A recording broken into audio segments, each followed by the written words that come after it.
Então, é uma barbaridade, né? A gente vê ministros do governo Lula voando como se não houvesse amanhã, às custas do nosso dinheiro, porque não querem tomar vaia em aeroporto. Ou seja, eles são péssimos ministros, não fazem o que o povo precisa que seja feito, vivem de narrativa que está cada vez mais evidente que é mentira, a verdade vai vindo à tona, não tem 33 milhões de pessoas se amontoando pelas ruas, todo mundo já sabe que isso é uma falácia, e ao mesmo tempo, os reais, as pessoas que realmente precisam de assistência estão sendo esquecidas por esse desgoverno, que está aí dando emprego para sindicalista, arrumando vaga para companheirada nas empresas estatais e gastando a rodo, não só com a Janja fazendo micagem no exterior aí para denegrir a imagem do Brasil e da mulher brasileira no exterior, mas também com todo esse ministério, essa carreta furacão aí de 37 ministérios e essa companheirada abrigada no governo federal. Aí não sobra dinheiro mesmo pro pobre, né? Milhões já foram esquecidos no Bolsa Família, então ninguém mais fala disso, tá lá. Todo mundo esquecido. A água pro Nordeste também tá um problemão, né? Com problemas nas comportas lá e o governo Lula não resolve. Parece que é uma vingança, mais uma parte, né, do plano de vingança de desfazer qualquer coisa que tenha funcionado no governo Bolsonaro para que o povo esqueça o que funcionava. E agora tem essa, Gazeta do Povo, manchete de hoje aqui.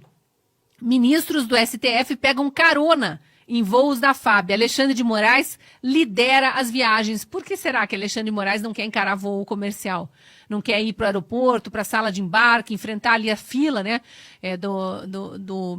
A fila para passar na máquina, no detector de metais, onde qualquer ser humano comum precisa passar porque ele é Deus ou porque ele tem medo da vida real?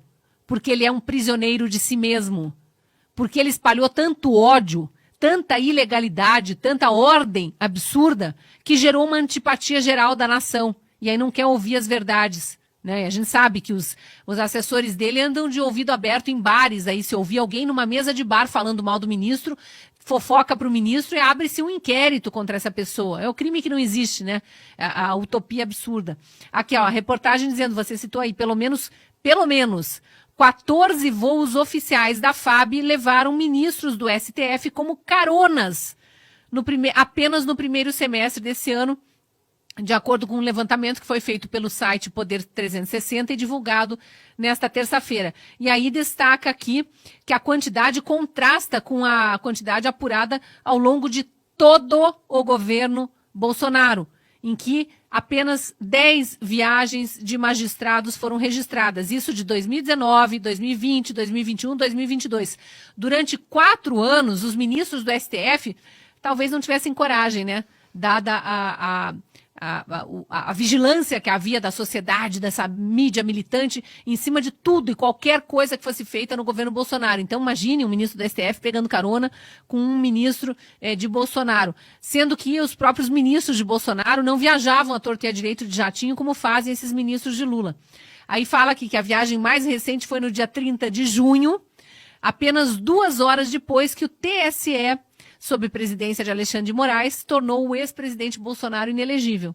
2 horas depois deles cometerem aquele absurdo de dizer que o presidente Bolsonaro cometeu um crime de lesa pátria ao se reunir com embaixadores, coisa que a Constituição garante a ele, só o presidente da República, Alexandre de Moraes não teve coragem de encarar um aeroporto, uma sala de embarque, né, uma fila de detector de metais, e aí ele pegou carona num voo juntamente com Floriano Marques e André Ramos Tavares, que eram 2 outros ministros aqui do TSE, e que compartilharam o voo para São Paulo. E junto com quem? Ministro da Fazenda, Fernando Haddad. Então é ministro de Lula viajando para curtir o fim de semana em casa, sem nenhum compromisso oficial, o que a lei não permite, e ministro do STF pegando caroninha com o ministro de Lula. É esse o nível do Estado ditatorial da toga que nós vivemos no momento, em conluio com um executivo ditatorial também. Porque não é só o judiciário que está nos colocando nesse regime de ditadura, esse regime de exceção. O executivo, pelas mãos de Lula e Flávio Dino especialmente, mas com outros aí com um certo apreço pela ditadura, também avançando sobre as prerrogativas constitucionais e abusando do dinheiro do pagador de impostos, né? Se eles economizassem nesses voos, talvez sobrasse dinheiro para pagar o Bolsa Família, para aquelas mais de 1 milhão de famílias que perdeu o direito ao benefício.